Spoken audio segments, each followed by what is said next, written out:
Hello, so I just want to give a detail about something that I engineered, first designed and then engineered using 3D printing and CAD software like Tinker, or not Tinker, excuse me, SketchUp, okay? Using SketchUp.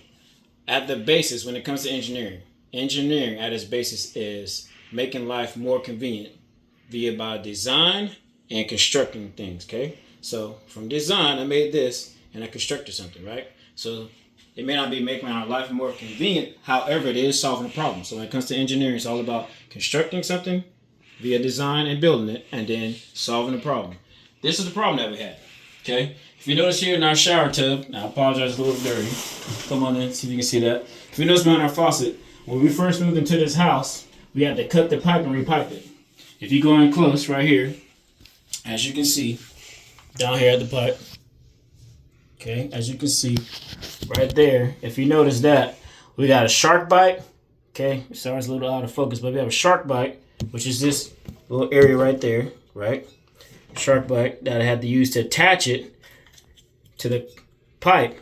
So we have two different sizes, actually about three actually, because we have the quarter inch of the pipe, the circumference, then we have the shark bite was slightly larger than that, and then the other part of the shark bite. So I had to design something that would fit that.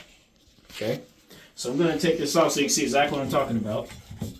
Twist the faucet head off. Really quickie. If I can get it off. It doesn't look like it's coming off. It may not come off. Alright, well, we'll stop there. Okay, anyway, the problem that was solved was this. That does not look aesthetically pleasing. And if I were to cut the pipe any further, so if you can zoom in right there for me to the pipe. Going to the pipe right here, coming right here. This area right here. Show the pipe. Okay, so if I were to cut that pipe any further, I may have not been able to get some type of adapter such as a shark bite and install this pipe. I would probably have to make it work for myself and weld another piece of pipe on there which can set it up for things such as leaking. Okay, so if you zoom in, you can see the different sizes right there, circumferences. So I had a problem. I had to design something that would fit all of that and go seamlessly. So the problem that was solved was finding something that is aesthetic. Okay, you can zoom out. Design something that's aesthetically pleasing, that if I put this up on here, it looks nice, right? So using some, as I said before, SketchUp, which is a 3D AutoCAD software I can design things, okay?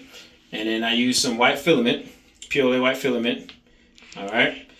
I designed this using SketchUp, and it was quite a bit of trouble because I had to cut this out to where I have enough offset after taking the measurements of these three different sizes to where to fit over this, have a nice seamless look, okay? So if you notice, I intentionally made it white so it blends in with the background. Now, of course, it's not the same color, but look how much better that looks. That's way better. Or, as opposed to say, excuse me, much better. That's a lot better as opposed to just having something bare where this sticks out, right? Zoom in for me. That does not look aesthetically pleasing. Look at that. That does not look aesthetically pleasing. Okay? But with this installed, though it took some time, took a few hours, definitely quite a few trial and error, but after a few hours, trial and error, multiple prints, okay, we solved this problem. Doing engineering. That looks a lot better. Okay? So that's something that, a project I've done. There's a few other projects I'll definitely be presenting, but that's what engineering is about. So I just want to showcase that. Thank you for watching, and I hope you're inspired by this.